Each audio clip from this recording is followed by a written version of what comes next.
What's up, everybody? Welcome back to the pod at the Palace. Curtis Wilkerson, Scotty Borderline with you as always, but not from the Natty State Sports Studios. Why? Well, we're switching locations and we're pumped to reveal our new spot, but we're still getting set up. We're not there yet. So we're in the bunker today. That might confuse some people because usually when we're in the bunker, that means somebody committed, but that hasn't happened either. What the heck is going on, Scotty? DJ Wagner just breaks the Monday streak. It's a little bit Yeah, unbelievable. I don't want to spoil anything for anyone, but I will say, I reached out to Coach Cal and I was just like, look, dude, I'm traveling back from Canada on Monday. If you could push it back a day, that would be awesome. And it seems like he respected my wishes. So maybe something happens here pretty soon. maybe so. I think the commitment gods were good to you while you were gone. You just take you behind the curtains a second. Curtis really wanted to, like, if DJ was gonna pop over the weekend, Curtis recorded like an 8-minute video that I was gonna play on the live stream if I had to go solo. He didn't want to miss out. I wanted to play that. I think we would have had a pretty good show. I was going to tease that at the beginning. I had like 18 to 20 minutes worth of stuff. I'm going to be honest. I did some dry runs on it just to make sure Love that I that. had enough to just like not do like a 12-minute episode, Yeah, the Monday streak is broken, but happy to have you back, brother. Yeah, man, I appreciate it. And it's a little strange. I mean, it was 4 Mondays in a row, so you're just connecting some dots, thinking, "Oh, dude, it's going to happen for sure." We usually do a pod at the Palace on Monday. We didn't for 2 reasons, really. One, I had 2 flights and layovers and everything else coming back from Canada. Great trip, by the way.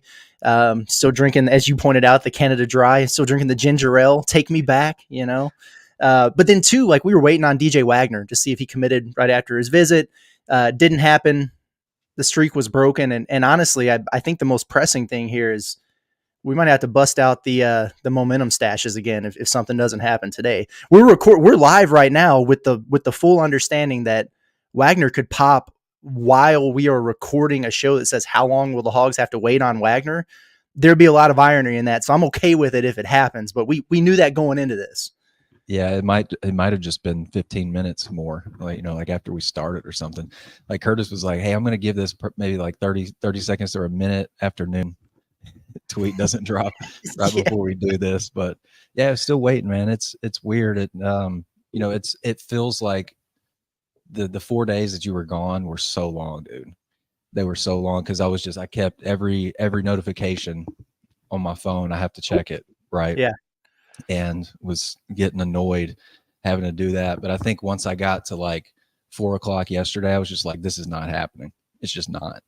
Right. But I think we do have to break out the stashes. I shaved mine on Sunday, so we'll have to get the momentum stashes back for sure. Yeah, it's going to have to make a comeback. And I ran it by my wife earlier today. She looked at me a little crazy, but the truth is she leaves on Thursday for the weekend for a work thing. So I've got some time built in.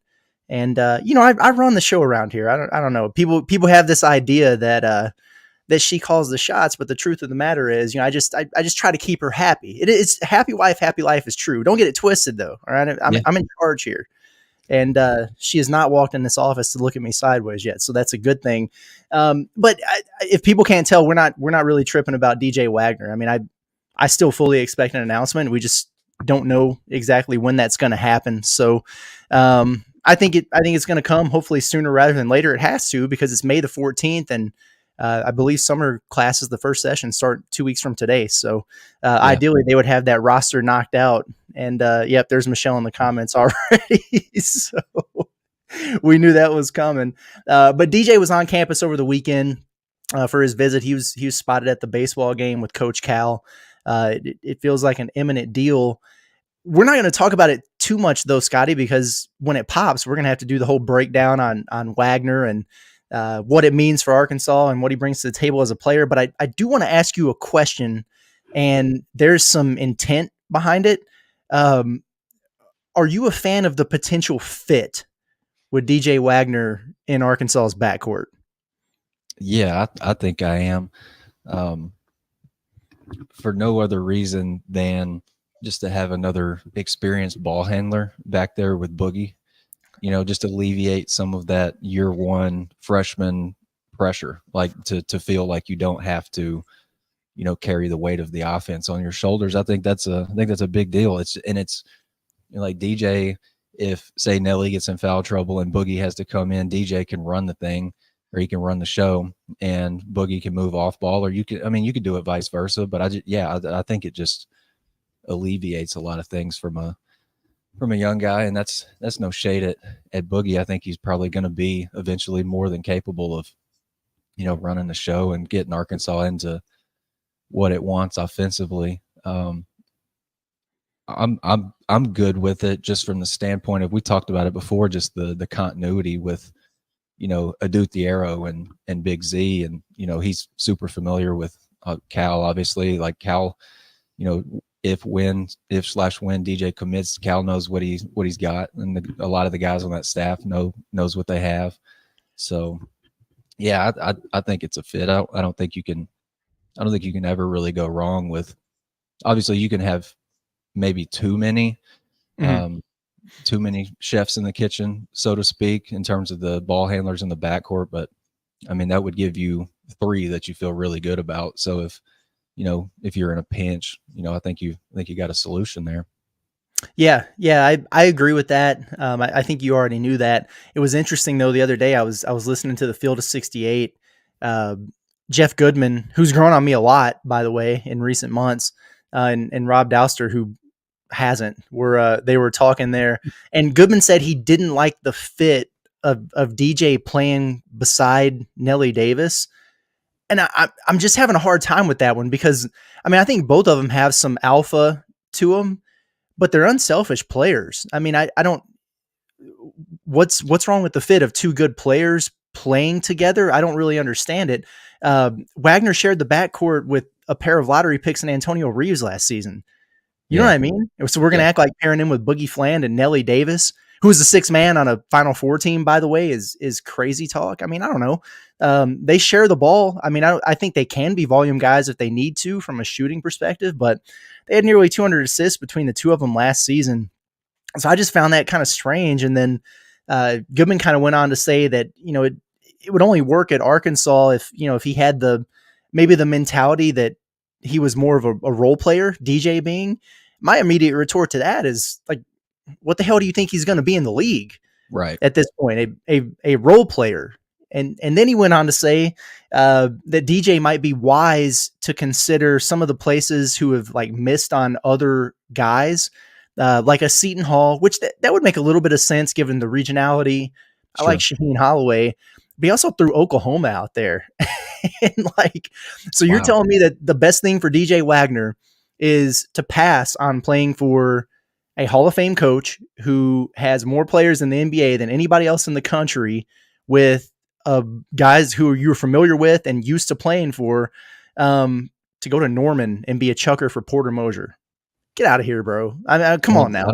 I mean, Porter Moser takes him to be a chucker, then we need to talk about Porter Moser. Yeah, you know what I mean.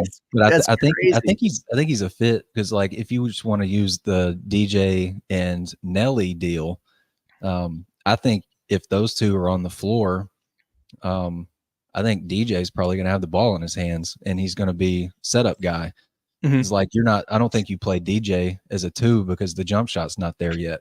But maybe you can do that if the jump shot comes along this summer. But for now, like, I don't think it's the worst thing in the world to have a DJ Wagner, initiating stuff, and not just telling Nelly to be stationary. I think if right. Nelly's standing still, he's not doing your team a whole lot of service. But I don't know. I think it would take a lot of work with DJ in the summer on the jump shot to to feel like those 2 could play together and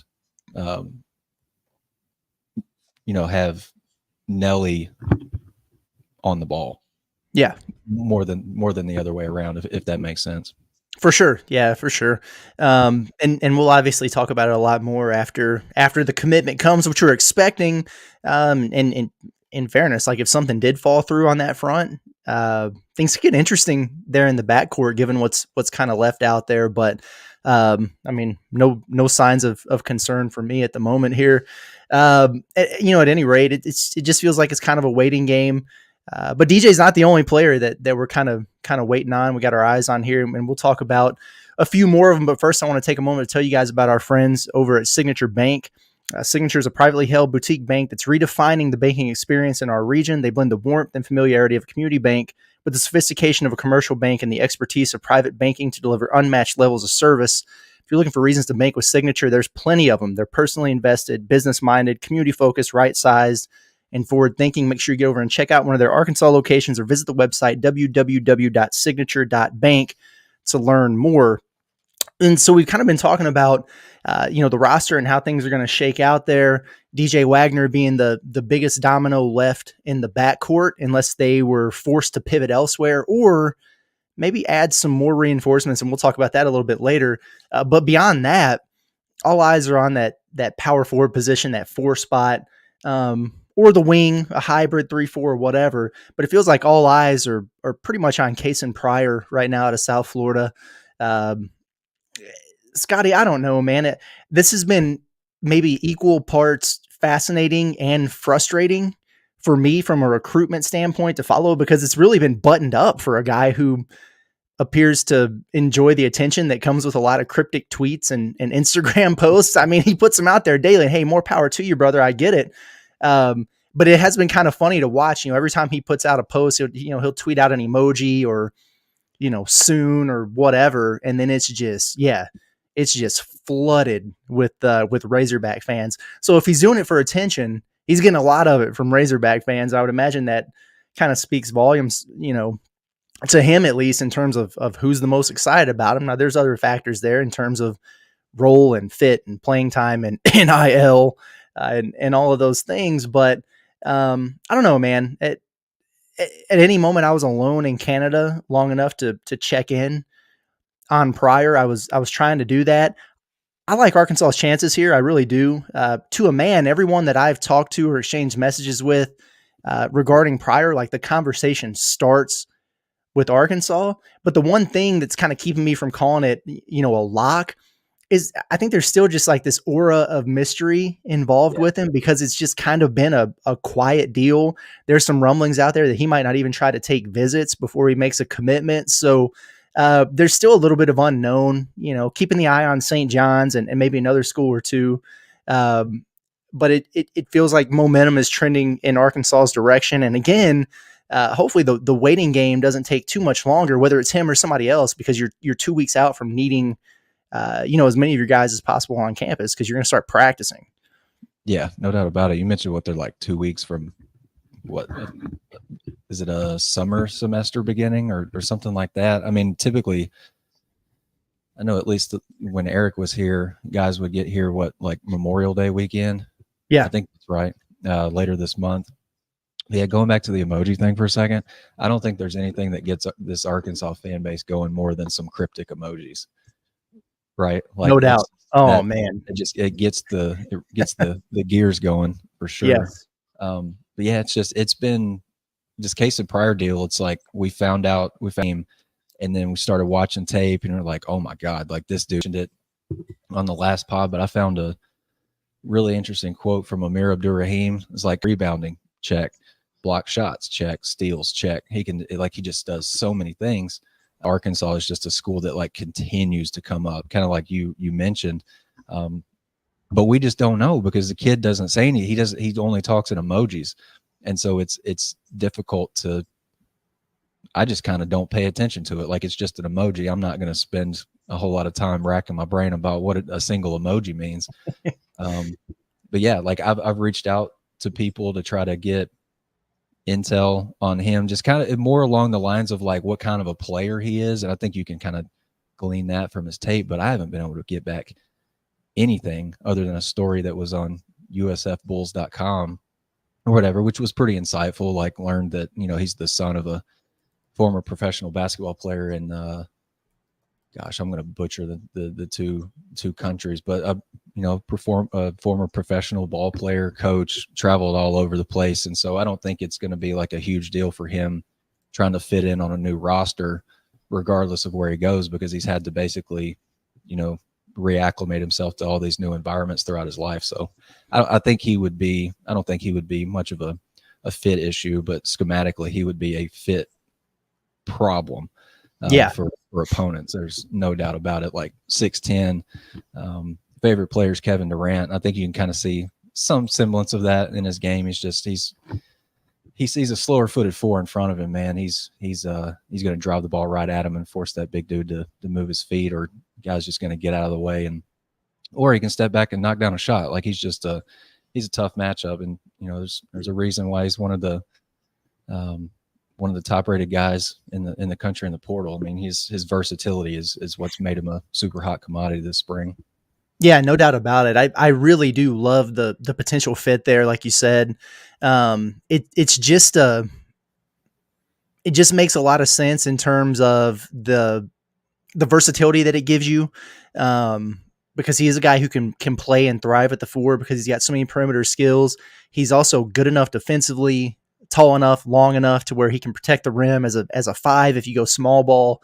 If you're going to run with a short rotation, which we'll talk about here in a moment, I like the idea of having guys who can play both spots in the front court. I like the idea of having wings who can slide down some and play the four. And so a guy like Prior makes a lot of sense. There are other guys, though, who could potentially fit a similar mold for Arkansas. And I think maybe another reason we haven't heard a lot about Prior is because we're also kind of keeping an eye on the combine right now, the next few days here, because that's going to go a long way, I think, towards setting the market for just the remaining dudes out there in the portal, because there's a lot of guys who have stay or pro decisions, right, based on how things work out for them in the combine, and whether it's been, the G League Ignite combine that was a couple days ago, or the actual NBA draft combine that's going on right now. There are several dudes out there, many of whom have been like correlated with Arkansas or connected to Arkansas, that you got to watch. I mean, you think about it, Kayson Prior's position alone, Arthur Kaluma, who was up and down at the G League Combine. I was looking at some of the scrimmage box scores. He had a game or two there where he just absolutely killed it, and he was efficient, like 7, 8 of 12 from the field, making plays, and then others where he shot like sub 30% and was turning it over. And it's kind of the story you were talking about on the last pod that we did. It's like, that's him. Like he'll be All-American one game, and then he'll frustrate you like hell the next one, and you don't even want to play him or don't want to see him out. Right. And Coleman Hawkins, we spent an entire segment talking about him the last time we did this show. And it's another situation where he's honestly, like, his measurables weren't really that impressive to me at the combine in terms of his athleticism. The vert was below 30, which kind of surprised me because he's long and seems pretty explosive, but he didn't test out that well. But now he's in the scrimmages, so we'll see how he does there. Obviously a name that Arkansas has been connected to. And then there's other floor spacers and big names too that are going to matter. Wooga Poplar out of Miami, he was at the G League camp. You think about Jalen Wells at Washington State, who got called up to the draft combine. He's in the scrimmages today. Jackson Robinson, another guy who's got a decision made. Jameer Watkins out of Florida State. JT Toppin out of New Mexico. Your boy Cam Christie is another one. I mean, a lot of names, man. A lot of names. Yeah, Cam Christie, come back to school, man, and come fill a void on a team that's got a Hall of Fame coach, dude. Come on. Heard that. Like, he made me want to watch Minnesota basketball last year. That's a big statement in and of itself. Who does that as a freshman, especially? That team they had a decent team. Don't want to say that they were a great team, but point guard was pretty fun to watch. He was like one of the nation's assist leaders, and they had, was it Farrell Payne? They were pretty fun to watch. Right. Farrell Payne's A&M, is that right? Sounds right. Anyway. Yeah, maybe so. Cam Christie's different. Like, if he was to withdraw, which I don't know. I kind of expect him to stay in this draft. Sure, to be honest, because it's one that I think some team will be more than happy to take a 3-point specialist in this draft and feel pretty good about the projection there.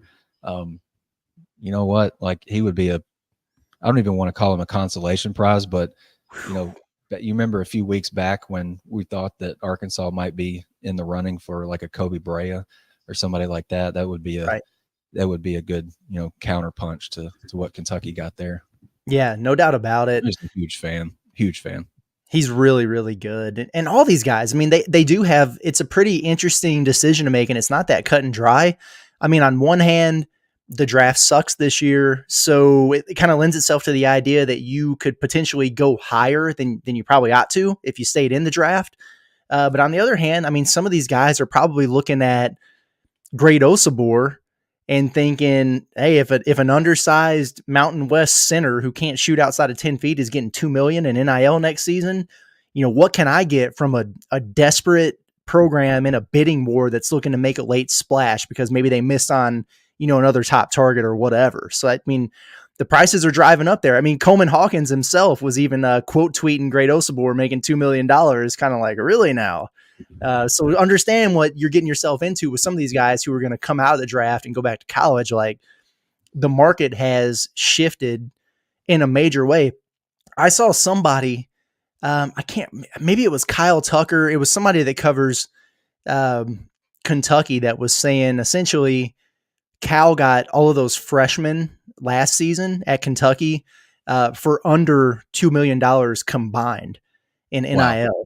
And it was just a testament to like how much the NIL space is like shifted towards veteran transfer portal, like proven guys. And I think there's a lot of truth to that. I mean, there's going to be some guys on Arkansas's team who are we know of at least one who's going to be over seven figures. 2 million is crazy. No shade on Great Osabor, but my goodness, man. So, it's crazy.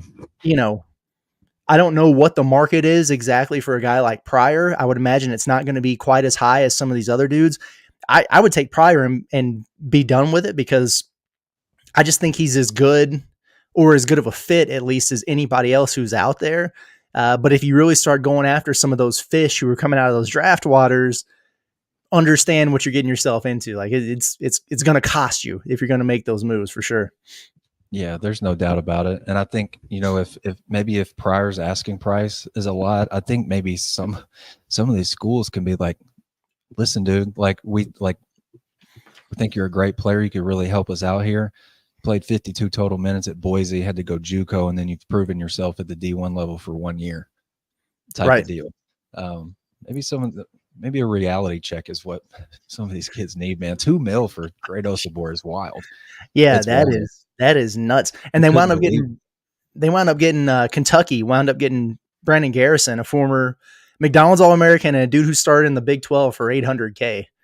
When they were supposed to be rumored to be in on Osabor, and I mean, I don't know if he was asking Kentucky for $2 million or whatever, but I think that'd be why they passed. It might be a wise move there by Mark Pope. You watched some NBA last night. What did you think about Cal and Kenny Payne and John Tyson being courtside at the Mavs Thunder game? It was great, but these games got to start a little earlier, Curtis. Yeah, man. Too old for this. Had some entertainment value on the game last night, and I fell asleep at halftime and woke up when the Thunder hit a 3 in the fourth quarter to finally take a lead. But yeah, it's cool. I mean, it's really cool. And every time I watch the Thunder, I'm just like, okay, Kayson Wallace, who do he play for? Yep. Shai Gilgeous-Alexander, who do he play for? Mm-hmm. And PJ Washington, who's a guy that, in the first round, he was so fun to watch because he just does not give a crap who he's messing with. He really doesn't at all. He was mixed. I can't remember who it was that he was mixing it up with. I think it was Russell Westbrook. Like PJ Washington is fearless, and these are Cal guys, man. Like it's hard not to get excited about, looking at this next roster or thinking about rosters down the line and being like, who could be the next SGA or Kayson Wallace? Like Kayson Wallace has carved out a nice little career for him, and he's not like a dude in Oklahoma City. But Mark Daigneault's talking him up like crazy, just like trust him so much as a young guy. Obviously these guys develop once they get to the league, but they had that kind of built into them.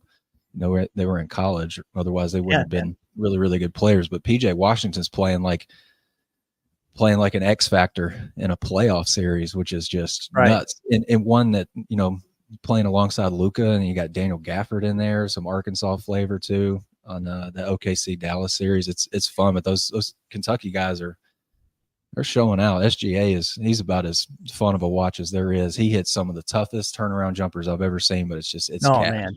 Yeah. Cash every time. Right. It's so great for the brand. All those guys, you got the Arkansas flavor with Jay Will and Isaiah Joe, Daniel Gafford, Jalen Williams and Daniel Gafford were getting after it. They're diving on the floor for loose balls with each other. You got Cal there with all the Kentucky guys. Gafford swatted Jay Will out of bounds once last night too. Yeah, he did. It was really hog cool, on hog man. crime. You bet on that game? Yeah, I had Thunder plus 5.5.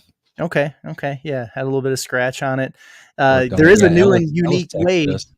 Ellis texted us and told us he fell asleep on it after the Thunder got down double digits. Woke up this morning and found out that he won that bet. I was gonna say he woke up a happy man. Then that was a good call on him. Who's tonight? Is it Knicks and Pacers again? Is that where we're at? I think so. Okay. Yeah, I think they're back in the Garden. I'm looking forward to that. Gonna have to get a little action on it. There's a new way to bet out there, by the way, in case you didn't know about it. We're going to tell you about it. If you bet on sports like I do, and you're tired of just paying the juice to bet through a sports book, we partner with a new social sports betting company called Brothr. Really cool. I use Brothr directly to bet with other people on fair terms. It's $10 to win $10 instead of 11 to win 10. If the numbers, the odds, those things confuse you, this is a little bit easier to follow.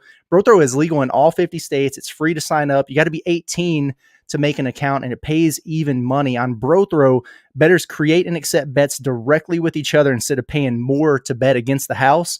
So sign up at brothro.com/natty. Connect payment accounts. You can use Venmo, Cash App, whatever, and start betting right away. Cool deal if you just like to get together with your buddies, bet on a game, bet against each other, whatever. It's a good time, fun to do.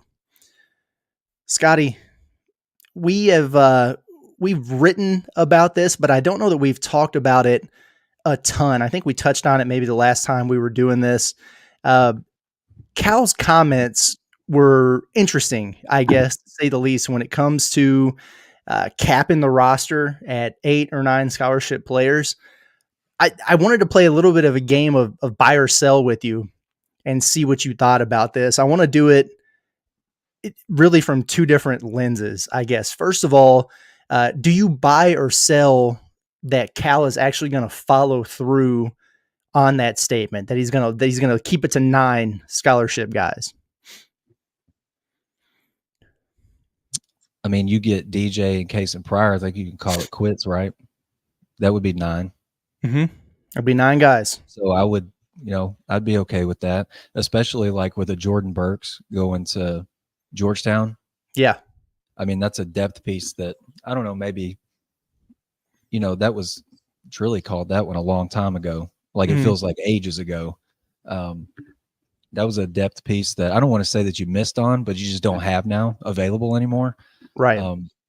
It was a kid that you knew already. And now I don't know, maybe he just wants 9 guys that he feels really good about. And then you put Lawson Blake on scholarship and call it good. You got 10 guys on you say you got 10 guys on scholarship, 9 that you'll probably play, but I wouldn't be surprised, if he add some more walk-on type guys, to that roster, just so you can go 5s in practice, even if an ankle or 2 gets rolled, Right. I'm okay with it because, you get DJ, and it kind of goes back to that depth point that I made earlier. You get DJ, say he goes down again with an high ankle, you still got 2 ball handlers that you would feel, at least 2 ball handlers that you would feel good about. You had Kayson Prior, that would give you Big Z, Adu, Prior. You could throw Thiero in there, I guess, if you really wanted to at 6'8". I feel like you're okay depth wise with 9 guys, 10 guys, but I don't know. You go into some of these environments in the SEC, though, you might find yourself in some foul trouble and things could get hairy. But I think you get by with 9 guys. Yeah, I don't like it. I don't like it at all. personally. Um, I just don't understand why you'd put yourself at the risk of being an ankle away from being in a pickle. Sure. The flu hits the team. You got 2 guys out, you know. You got one guy out with a sprained ankle and, you know, one guy fouls out of a game. And then what kind of deal? I don't know, man. And I don't know what they're going to do. I mean, they say they're going, you know, 9 deep or whatever, but they're also contacting guys like Kevin Patton Jr. out of San Diego. Like, why would you be doing that if you weren't looking at some depth pieces? I don't know. Is his dad a comedian? Was that Jared? Was that Jared? I don't know. I don't know. But I mean, I do see it from both sides of the coin, though. I like the idea of everyone having a role. I really do. I mean, it's less pouty faces on the bench. I thought Muss's first team in Arkansas was super, super connected. Wasn't deep, wasn't as talented as some of the other teams. They had 9 scholarship guys. And man, they just got after it, and they were all bought in. They were playing for each other. And I think it creates that type of environment, which I really, really like. Having, you know, adding walk-ons to have them for practice, fine. Cal also mentioned having like the high-level grad assistants, guys who maybe just finished playing or coming back from Europe or whatever for practice. I like that too. I think it's a good idea. I don't know, man. I would like to have insurance policies, but I get it. I get it. I think you brought up a good point though.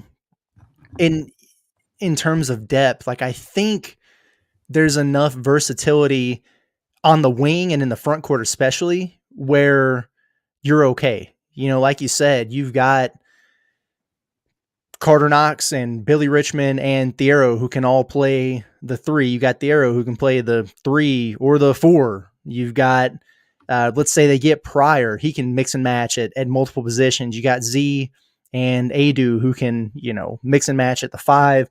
I like all that. I do worry about it a little bit in the backcourt.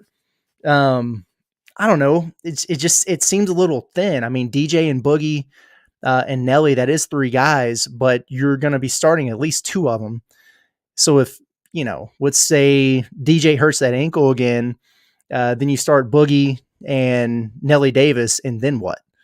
They play all 40 minutes, or are you dipping into the Carter Knox at the 2 or, you know, sliding Thiero up, or I don't know. I would like to see him go to 10 and add another guard, I think is what I'm saying. Sure. But I do think from the 3, 4, 5, or even the 2 through 5, I think they'd be okay because they've got so many pieces that can do different things. I worry a little bit about the backcourt and the lead handle thing, but I don't know. I'm going to be interested to see what they do. It would be unique to say the least. And a lot of coaches are not filling the full 13 as they shouldn't. And Muss did that last year. He honestly had 14 scholarship guys effectively last year. And it just seemed like way too many. I feel like there's a balance to be had. Yeah, for sure. I think it's one of the reasons that I would, you know, it's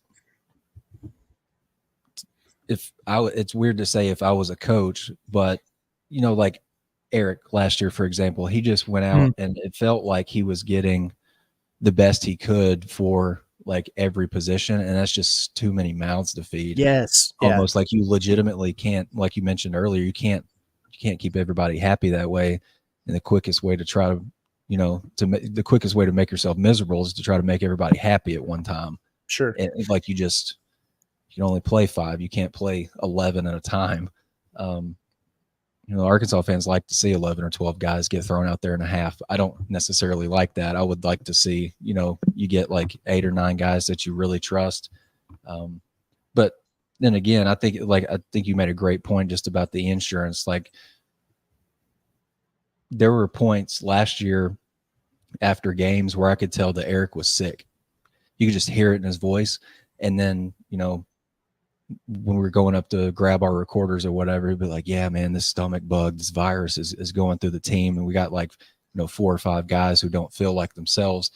That's a reason why that stuff is kind of inevitable. Like you're not going to be I don't think any team has ever gone through a whole season just completely 100% fully healthy. So yeah, it's a good point that you make there. Yeah. And maybe, I mean, there's like 1,600 dudes in the portal that haven't picked a spot yet. Not all of them can legitimately be expecting to go somewhere and have a huge role. And it's like, for me, it doesn't have to be, I'm not saying, okay, yeah, get DJ Wagner, but then you better go get Wooga Poplar too, or you're screwed. No. But just a guard who's done it before. Maybe there's a low mid-major guy who's been, productive and serviceable, and he's a good leader, a good dude in the locker room, and just wants to be a part of something that's bigger than him, like a Denijay Harris type, even. Yeah. Just so you have the option. One of those guys in the backcourt, I would like to see. But who knows what they'll wind up doing. I like the idea of putting a Lawson Blake on scholarship. I absolutely do. That's been mentioned, and we've seen it in the chat quite a bit. I would hope that they would do something like that, because he's the Lone Ranger, or whatever the heck you want to call him. I appreciate that for him, but it's gonna be fun to see what they do. What I do know is Cal's really not big on taking a guy just to take him. And sometimes he'll even take fresh, like unsigned freshmen late, who he knows aren't going to have a huge role. But his comments made it sound like he maybe didn't really want to do that, because he was saying, why would I develop someone for somebody else? Yeah. And that makes sense. And if I take a 10th guy, he needs to know he's the 10th guy. So that almost strikes me as like if they're going to do it, then it would be a 1 year, grad transfer, 1 year of eligibility left type of dude who maybe just understands, like, hey, I want to be along for the ride, man.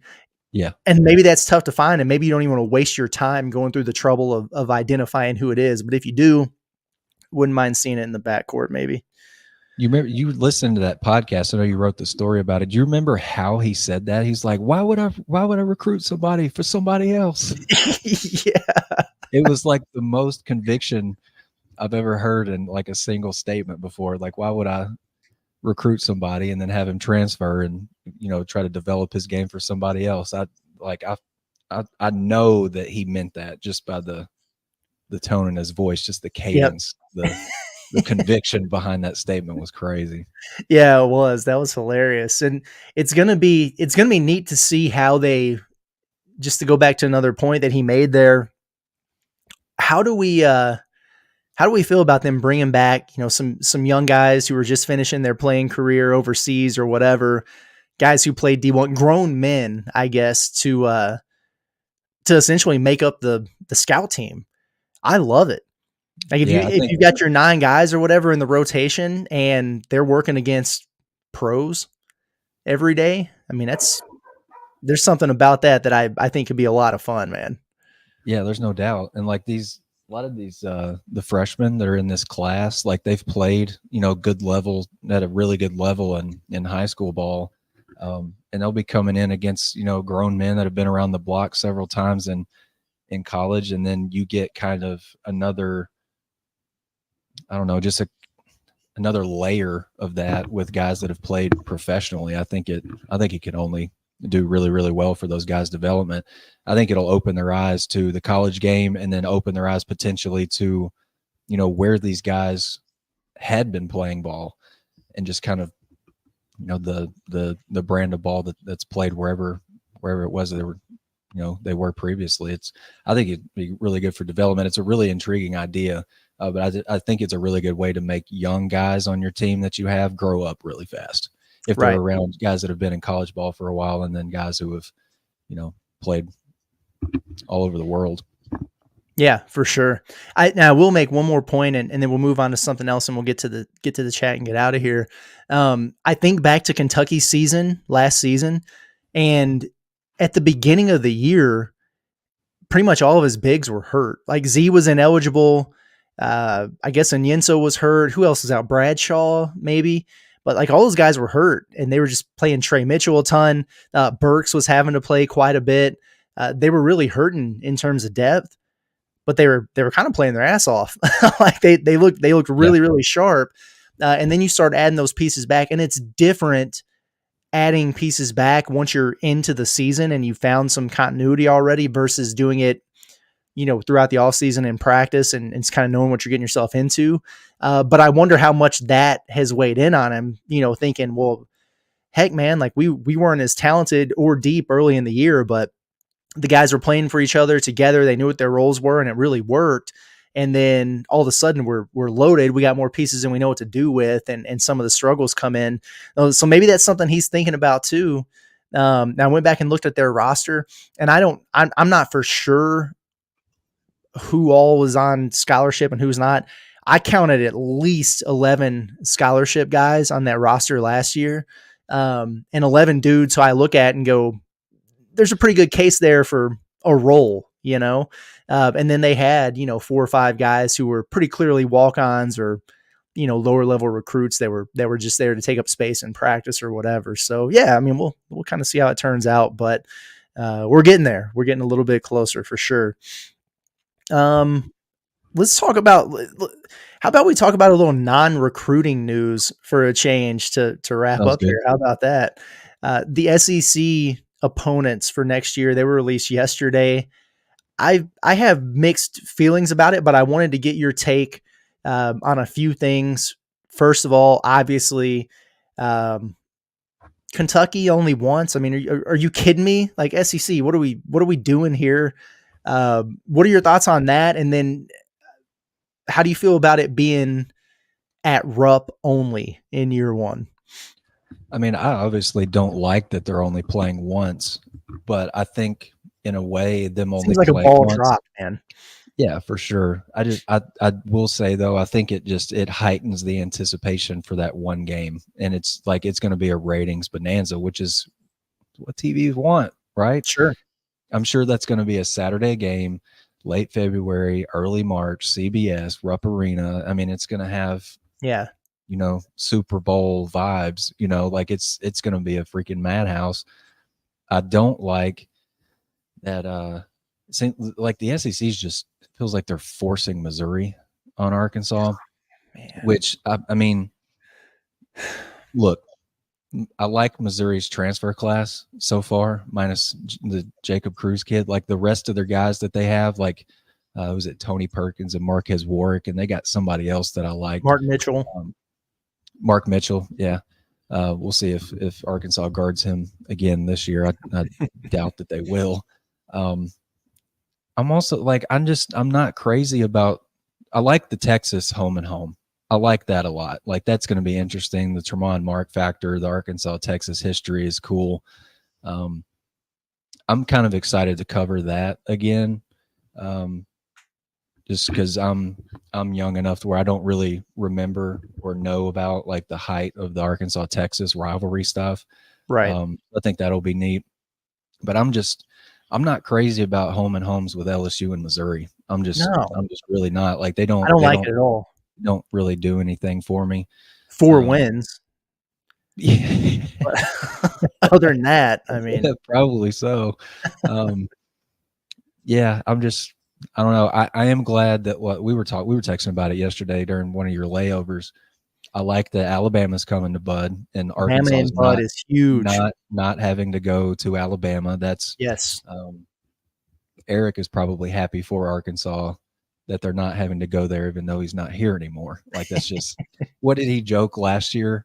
He was like, yeah, maybe I just need to get a timeshare down in Tuscaloosa for our annual visit to Alabama. Right. It's a really, really good shot there. He just didn't hang around long enough for it to see it out that he only had to play them once at home. Yeah. No, Otherwise, that's it's like exactly right. It's weird. Like I think they like Texas home and home games. That's Arkansas fun. home and Texas A&M. They're good. The Moody Center was cool, man. It was. Yeah, it was neat. It was really neat. I wouldn't mind making that trip again. Yeah, for sure. That was like one of the first times I got to like hang out with an extended time with you and Ellis. That was a good weekend. Good times. Really good times. No, I'm with you. The Mizzou LSU thing doesn't do much for me. I wish that they would reconsider at least one of those. Like if you want to give Arkansas one of the, bordering states to the north or the south for a permanent, then fine. But both of them, I don't know. I like Texas as the rotator this year for a lot of reasons. I like that OU is coming into the league and they're going to be coming to Bud Walton. It's different. It's cool. So sign me up for that. Florida at home. I always like when Florida comes to town. I think they're going to be a tournament caliber team again. So that's a good one. Ole Miss. We talked about this yesterday. I feel like it's a good year to have them in Bud Walton. I don't think you want No anything to doubt. do with them in Oxford. They're going to be tough in year 2 with Chris Beard. And I just kind of wonder if Chris Beard gets booed or whatever, if, with the whole job situation. It's like there's good storylines there. No doubt. Things I don't like. Yeah, like the no return game with Kentucky kind of stinks. I don't like that Arkansas is at Tennessee and at Auburn without getting one of them at home. But it's nitpicking a little bit. I think more than anything, Scotty, I kind of wish the league would just go to 20 games. I'm kind of surprised that they're not after adding a couple teams. Like, I think I could live without a couple finals week non-conference home games against Elon and Marist if we were going to get a couple more SEC games in there. I don't know, Yeah, no doubt about it. Yeah, I could do without maybe the New Year's Eve game against UNC Wilmington. Just throw that out. Yeah, And then why maybe do that? one before they just start conference a little bit earlier. Like we literally Right. have to wait until January 4 to really get this thing going. Yeah, come on, man. But I think, and you've mentioned it before, like we're getting pretty close to the time where we start doing our little digging, our investigative journalism to figure out what the rest of the schedule might look like. I mean, so right now we know the 18 conference games, no dates yet. We think we know 2 more games in San Diego, but it's not 100% given with the coaching turnover. I imagine they'll honor it, but I don't know that for sure. If they do, they'll be in San Diego and they'll play 2 of Purdue, Notre Dame, and BYU.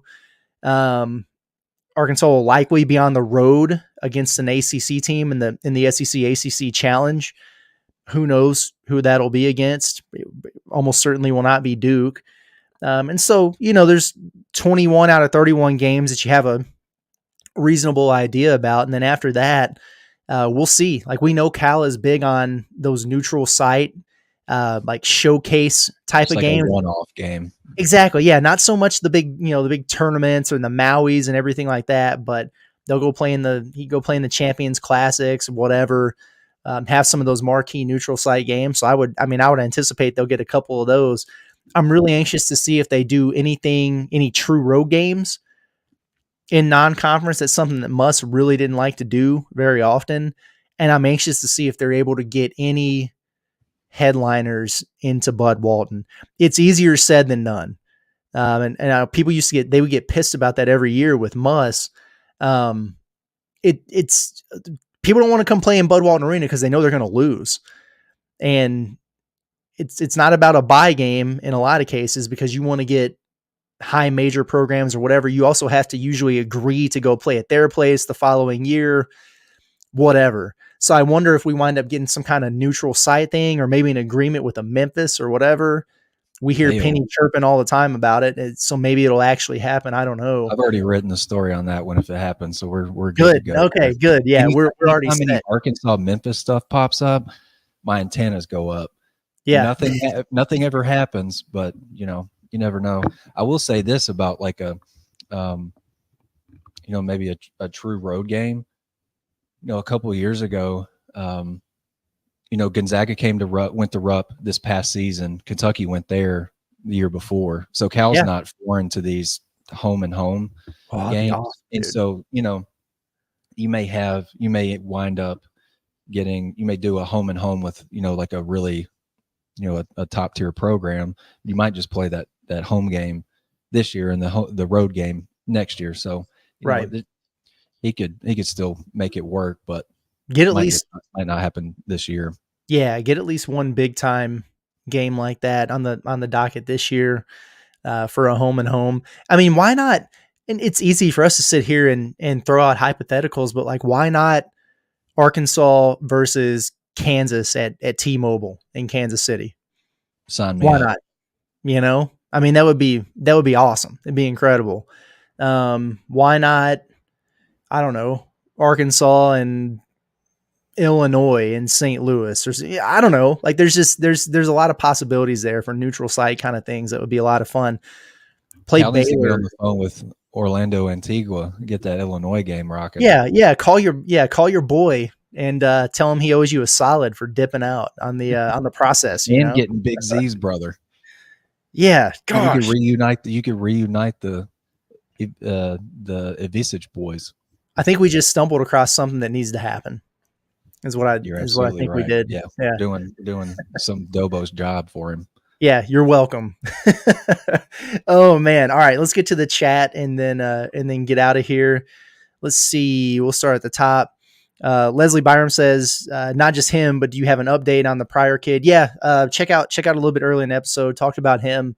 Seems like a lot of momentum for Arkansas right now. St. John's lurking around, but it is a quiet recruitment, and I kind of wonder if maybe he's waiting it out, or if Arkansas even is waiting it out for some of these guys to finish up at the combine to see if they're going to stay in the draft or become available. So we'll see, but should have some movement pretty soon here. Steel Trucker says, what about Lawson Blake? We want that man on scholarship. Like, if you're not going to fill them all with guys out of the portal or whatever, it just makes too much sense to not even do if that. You fill 12, give him that 13th. Yeah, exactly. Heartbroken Hog says he was disappointed we didn't get that solo Scotty episode over the weekend. In a way, I am too, man. Like, I would have had serious FOMO, but I would have liked to seen it. I'd have been tuned in the chat, you know.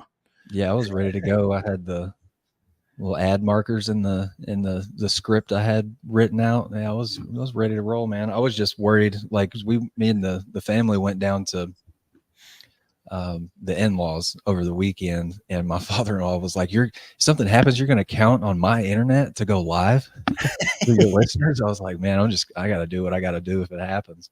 I like that. I mean, I was listening to the Ion College basketball podcast. It's a CBS Sports production, by the way. Yeah. And Gary Parrish was at home in his office, and he said he's got like 50,000 kids who are always on his Wi-Fi, and he was choppy and in and out, and so it happens, you know. Like, we all have lives, and so we're not in the office or the studio. Handled it better than Gary Parrish did. He did great. Norlander's a pro, man. I got to give him credit for that, for sure. Good episode too.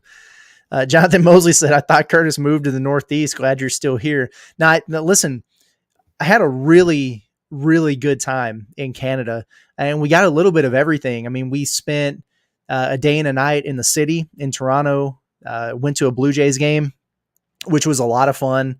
Went on top of the CN Tower or whatever it is, and ate dinner. It's pretty cool. Like, it's on top of the entire city, and it rotates around very slowly, so you like the full panoramic view and stuff. So that was a really good time. There's like wine country over there, and so it's crazy, man. You're just driving down. It feels like America. Like, you're just driving down the interstate, and there's vineyards to either side of you, and then these huge like wineries, breweries, they just pop up in the middle of nowhere, and they're all different. They're all unique. We went to a bunch of those. That was a good time. We went and saw the Canadian side of Niagara Falls, which, yes, to everyone who says it's better than the American side, it's true. Completely different experience. Was really, really incredible. So yeah, we had a great time. The beer was cold. The people were super, super nice. So that was great, but I'm happy to be home for sure. How many MLB stadiums have you been to now? Man, over a dozen. Yeah. So it's the list continues to grow, and I buy a hat, like a cap, to commemorate everyone that I go to. But it just so turned out that it was fishing hat day at Toronto. So I got the bucket hat for the Blue Jays for free. So that was kind of clutch. I started to wear it for this show, but I'll save it. I'll save it for another time. It's going to be a staple at fall camp. That video that you sent to the group, I might load it into StreamYard and we'll play it for the next pod. How about that? I think you should. I absolutely think you should. Oh man. Let's see here. Oh my gosh. Speaking of the video that I uploaded, JT Hazelwood says Cal sipping on that McDonald's House Red, making the transfer portal sing like a castrati. Ooh wee! That is a just a banger of a Dracula Flow Oh part my good 5 Lord. reference right there. Kudos to you, man, for sneaking that one in there. I almost overlooked it until I saw the house red, and I was like, hang on. I know what this man is doing here. That's perfect, man. Yeah, big Dracula Flow guys over here. It's pretty good. Okay, let's see. I mean, H fan here says DJ is going to be the best point guard in America. That might be a little lofty, but what I will say, and Scotty, you and I have talked about this, is I think worst case scenario with DJ Wagner, you have a dude who has been there, done that, and been productive in the backcourt at a high level in the SEC before, who can just be somebody that you can rely on while a freshman in Boogie Flan makes that year one adjustment and gets settled in. And while a guy like Nelly Davis is your dude. Best case scenario, you have a DJ Wagner who lives up to the, 5-star top overall prospect, McDonald's All-American lottery pick kind of player. Like he realizes that potential or takes a step towards doing it. And then your backcourt just becomes that much more dynamic and that much more lethal. I mean, DJ Wagner, he's the number 51 transfer in the country. That's out of more than 2,000 guys who've entered the portal. He's the number 1 point guard who's available in the transfer portal. So he's not a player who's without faults. Excuse me. He's got to shoot it a little bit better. You'd like him to be able to go both ways, left or right, a little bit more. Sure, you'd like to see him be a little bit more explosive, have better awareness off the ball. Great. He's not a finished product. But let's not get it twisted into him not being an extremely, extremely talented player who's got a lot of potential that's untapped right now. It could be a very, very solid pickup. It could be a dynamite pickup, depending on him and how he develops. For sure. There's another question from Gimpwalk 192. Can these guards defend off ball or on ball? I think, the feedback that I got on DJ, if he ever does commit, it'll be in the commitment analysis that'll go up right after he commits. Cameron Drummond at the Lexington Herald Leader told me that DJ's best he's at his best as a, point of attack defender. And then if you do some reading on DJ, like at the Athletic, there's some, questions about it. Like Curtis just mentioned, his off ball awareness. He can find himself out of position a little bit too much, but not a ton of disruption from DJ last year. And that kind of, got my antennas up a little bit considering he played over 700 minutes. But I think Nelly Davis, I think he's fine on the ball. I was told he's got really active hands in the lane. And I think you can kind of tell that in the blocks and steals that he came up with last year. Boogie, I'm not super familiar with him defensively, but I think he did get some pretty positive reviews in terms of just, kind of being active, disruptive, handsy. He's a pest. Yeah. He's just got to put on more strength. Because that'll be the one thing with him. I think he can be disruptive. I think he's a dude who can pick up and guard 94 feet. But is he going to be a guy who it's not about keeping the ball in front of him, but it's about not getting bullied to the rim off the bounce against some of these bigger physical SEC guards. And not everybody has them, but he might get switched off onto a wing, or he might see one of those, stocky, strong Mark Sears types of dudes or whatever. And can you hold your ground will be the question for him. That's why the offseason is going to be really important for him to put on a little bit of strength. But even a teammate that he's got, like Nelly Davis, gets matched up on Boogie as is right now. He's probably trying to back him down from the 3-point line, to be honest. Facts. Yeah, absolutely. Getting to that turnaround, Jay. Yeah. Yeah. Not many Nelly Davises, though. We have our episode by episode BBN fan coming in here, says Wagner doesn't want to come to Arkansas and share the ball with Davis and Flan and Cal's 1989 vintage offense, but the chicken money is too much. All right. Like, is that sourced? That's sourced. Yeah. Eddie Congress. Are you the bag man? Is that what we need to know about you? That's pretty funny, man. They can't let it go. Nobody can let it go. I mean, even the main Barstool account sent out that tweet today. They were quote tweeting Cal at the Mavs game saying, "Oh, it's nice of John Calipari to make an appearance at a second round game for a change." Well, first of all, they lost to Oakland this past year. The year before, they beat the hell out of Providence in the first round and advanced to a second round game before falling to a really, really good Kansas State team. So let's not act like it's been a decade or anything since that happened.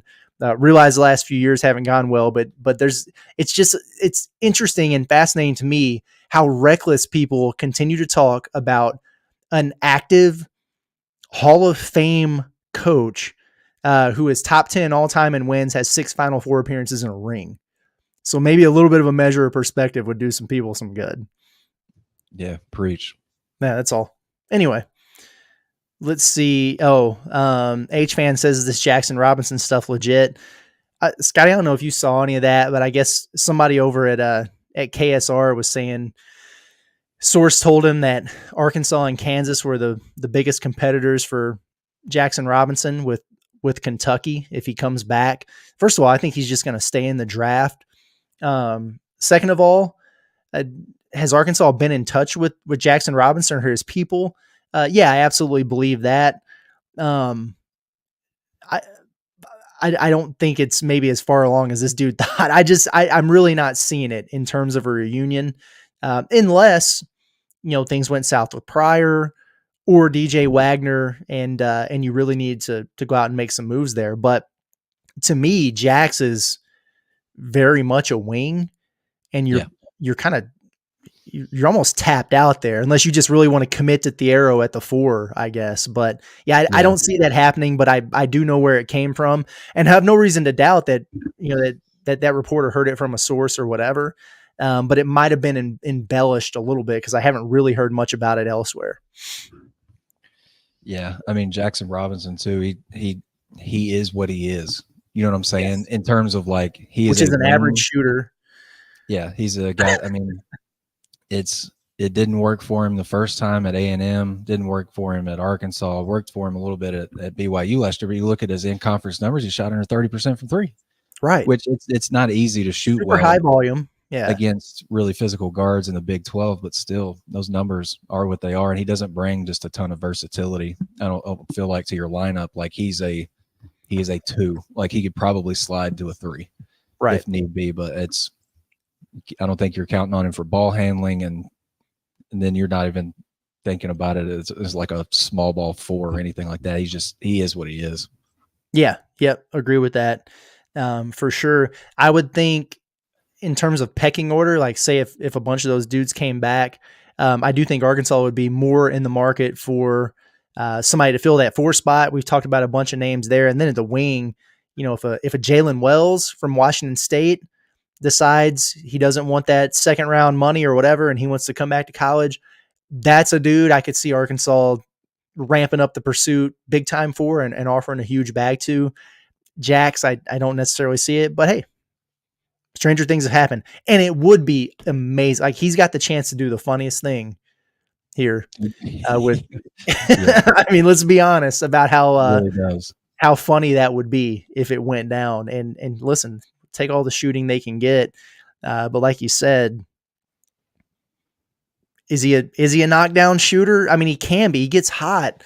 The shot looks great, but the numbers kind of don't lie. So I don't know. It's an interesting case for sure. His stock is probably higher now than it ever will be, but he could be a guy who we talked about it earlier, who's got that decision to make. Do I go into the draft and get selected higher than I normally would because it's a weak class, or do I go back and get a crazy bag because there are schools out there who are desperate to find, a guy who can knock down some threes? I don't know. We'll see. Wes Bradley says, Scotty and Curtis kill it. I travel a lot for work. I'm digging the Natty State content. Appreciate you for tapping in. We're really excited about what's going on. We're excited about the new space that we're going to be getting into here soon. If you like the basketball content, appreciate you. Keep rocking with us. We got the John Neighbors show. It's live Monday through Friday from 4 to 6. He covers a little bit of everything. Got Andrew Ellis with the Bombastic podcast for baseball.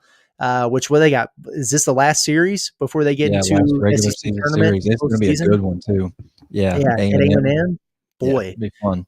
Yeah, so make sure you tap into that. I imagine he'll be going live again let's see, that series starts on Thursday, so he might, I don't know, tomorrow or Wednesday, probably going live again. The 6-pack is up and running, and we're going to get Pod of That Nature, our football pod, going back up and running. We're planning on maybe doing a little live football chat, me and Scotty and Ellis tomorrow sometime, I think is what we talked about. So got a lot coming your way.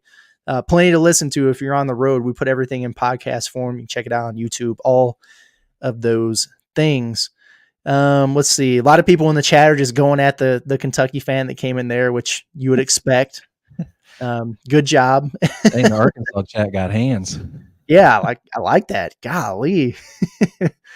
JT's back in here is kind of talking to the points that you were making earlier, I think.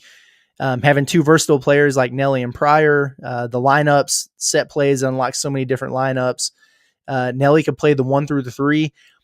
He really could. Prior the 1 through the 4. I don't know about that. I think he could play 2 through 4, and then in once every so often you could have him bring the ball up and run him in some kind of ball screen action. I mean, they did that a little bit at South Florida for sure. But yeah, that would be a lot of fun. I mean, think about who would we want him in that action with?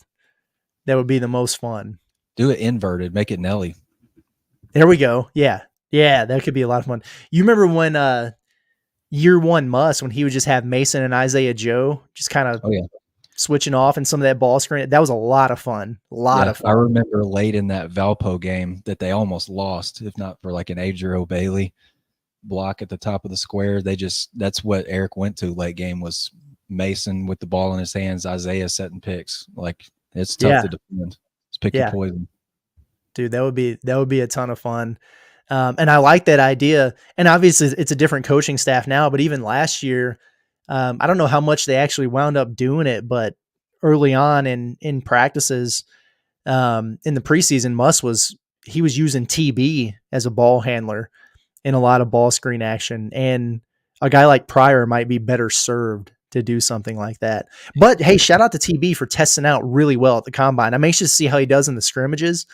But he was just a tick under 6'10" without shoes. The wingspan was almost 7'4". He had one of the highest vertical leaps, so he's still showing some explosion. So look good, and hope he does well, man. I really do. I haven't been seeing him pop up on a ton of draft boards, but this is the opportunity for a guy like him to really solidify his name. Yeah, he's got to knock down some shots, rebound well, show that he can grab a rebound at like 11 feet up in the air. You remember like he was doing in the Bahamas? He was just skying over everybody. And then he's got to get more comfortable with just putting the ball on the floor more than like 2 or 3 times. Like, that's it. Right. Like, just you got to play more open. Yep, for sure. No doubt about it. Jeff Wagner says, speaking of guards, are the Hogs still pursuing Wooga Poplar?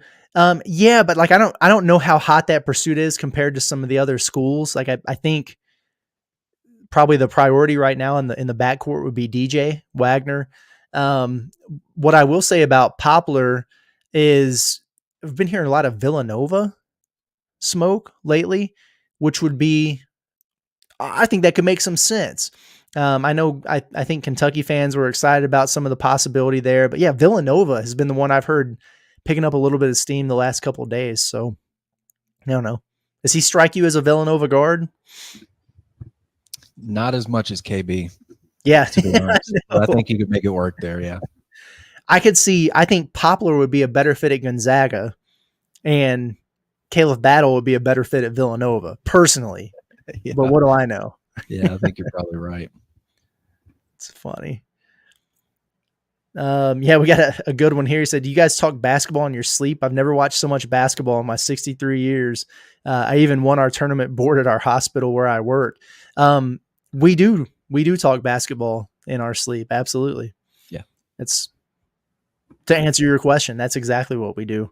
When my wife left for work at 6 o'clock yesterday morning, telling each other, have a good day and stuff. And I told her, I said, I hope you're ready for a basketball live stream during the midday, but it didn't happen. That was the first thing. I woke up and was just like, man, I might have to go live on DJ Wagner today. So just be tuned in.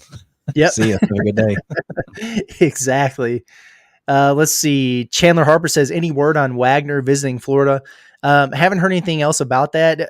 I saw, I guess it was Adam Zagoria that reported that, and I haven't seen much about it since then. If that happens, that visit or another visit scheduled elsewhere, that's when I would raise a brow, I think, on Wagner a little bit. Until then, I don't really see anything to worry about on that front. Let's see. We're almost to the end here. Oh yeah, some people talking about that Doug Gottlieb hire. Interesting. David says Doug Gottlieb got a head coaching job. Curtis next. Nah, he's got a little bit more bona fides than I do. Although he was connected to that Oklahoma State job. He openly expressed interest in it. Right. And that one seemed funny right out of the gate there. Green Bay, I mean, it makes more sense. I'll be interested to see how it does. Like, what's his coaching resume look like even? I really don't know. I'd have to. Does it exist? And I don't know if I could get past the trouble portion of the wiki. Yeah. Yeah, that's exactly right. Oh man. This is funny.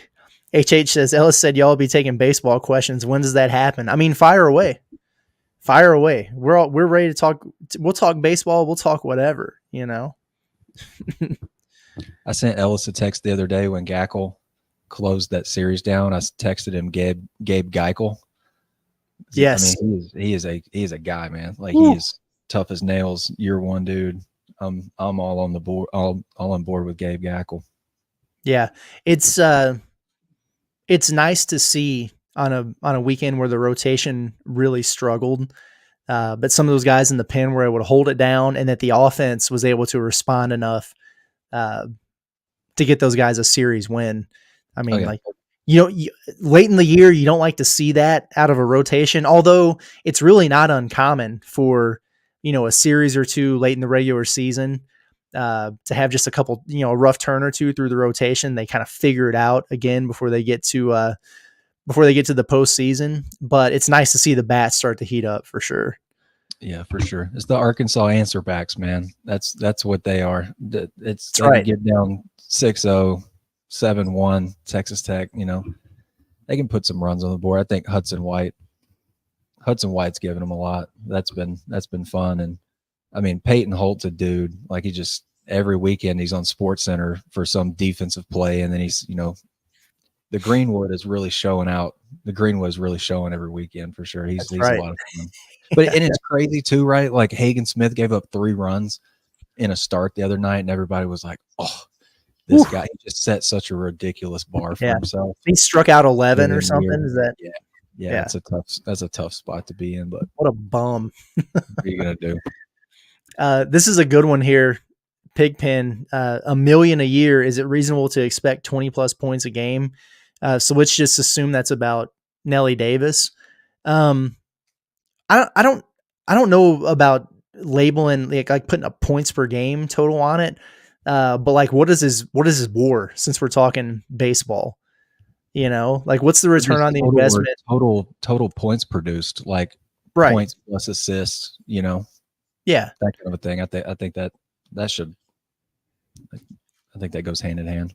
Yeah, I think so too. I don't know. I mean, there's going to be, it feels a little bit weird to say it since Florida Atlantic went to the Final Four 2 years ago, but like, he's going to have more talent around him and a little bit less pressure on him. So he might, I mean, what he averaged 18 a game last year at FAU. He probably won't average that much at Arkansas. He might. I mean, he's capable of doing it, but I don't think he'll average quite that much. But he's going to have other guys around him who do more. So, like, do his assist numbers go up? Is he a more efficient scorer, even though he was very efficient in his own right this past year? So there's a lot of ways to evaluate that, I think. I think if he just plays his game, his turnovers will go down, which in turn leads to more opportunities for field goal attempts and assists to your teammates. And like, when I wrote the analysis on Nelly, the guy I talked to was like, he had close to 100 turnovers last season, but he estimated like half of them were on his teammates, just not being ready, or just not seeing the game the way that Nelly does. And so Cal recruits guys who, hopefully see the game like Nelly does. They'll be all right. He'll be okay. Yeah. Oh yeah, for sure. Last couple here, and then we'll wrap it up. Bryson Morgan says, "What if Cal turns Blake into a pro?" Well, then he's a wizard. Then he's an absolute wizard. To go from walk on to NBA draft pick in one off season. But we're all pulling for Lawson Blake, friend of the program, Lawson Blake, by the way. That would be quite the turn of events for sure. SWTR Gal 64 says the hubby comes in and asks if the pod was on. That's right. If you hear those familiar voices in your household, it's us on your airwaves for sure. Good one here from Wraith Interceptor says, what will be the latest we get an announcement from Prior? It could, first of all, it could happen at any time. I would say probably sometime next week, maybe at the latest. If he was compelled to wait out the combine and see how the rest of the market shakes out in terms of who the final list of available guys are with draft decisions, what the final NIL numbers are going to look like. But I would imagine, he's a guy who's going to want to make a decision, get on campus, get with his team for the summer session. So I think we're creeping up on that time frame here pretty quick, I would think. Yeah, I would think so too. Okay, well, I'm ready to drop that analysis on him whenever he decides. Like we're fully prepared for Kayson Prior. There's no doubt about it. Yeah, no, that's exactly right. And oh dang, okay. Well, I just saw a Tipton graphic go up on Instagram, and I saw that Cardinal in white, and I was like, oh, but no, it was Porter Moser getting a big man I've never heard of. So it was a guy that I almost mentioned to you last week. I would butcher his name, but he didn't play really at Alabama last year, which is crazy when you think about it. I mean, he seems like what is he, like a 4-5 type guy, right? Yeah. I mean, and he ended up playing Nick Pringle at the 5. Like, yeah, there you go. There you Porter go. Moser, looking into the future. I guess he likes the kid. Portal Moser, if you will. Portal Moser, yeah. Thomas Reynolds says, get ready, guys. Wagner is about to commit. That would be in typical fashion for us to wrap up the stream and DJ to commit right away. But if and when it happens, we'll be back with you guys live. So stay on the lookout for that. And if we don't hear anything, then we'll have another, just regular old podcast here in a day or two. But a lot going on, as we mentioned. Make sure you stay tapped into the Bombastic Podcast with Andrew. If you haven't subscribed to his YouTube channel, make sure you get over there and do that. Otherwise, get subscribed to our YouTube page over at Natty State Sports. Check out all the written content we've got on the website, nattystatesports.com. The 6-pack is going to be up and rolling again here this week. Pod of That Nature football pod's going to be up and rolling again this week. So a lot going on over at Natty State Sports. And of course, we're excited to get into our new space, show it off, let you guys know where it's at. We're pumped about it. A lot of big things going on. But we're going to get out of here for now. For Scotty Borderline, this has been Curtis Wilkerson, and we will catch you guys very, very soon. Appreciate you tuning into the Pod at the Palace. Have a good one.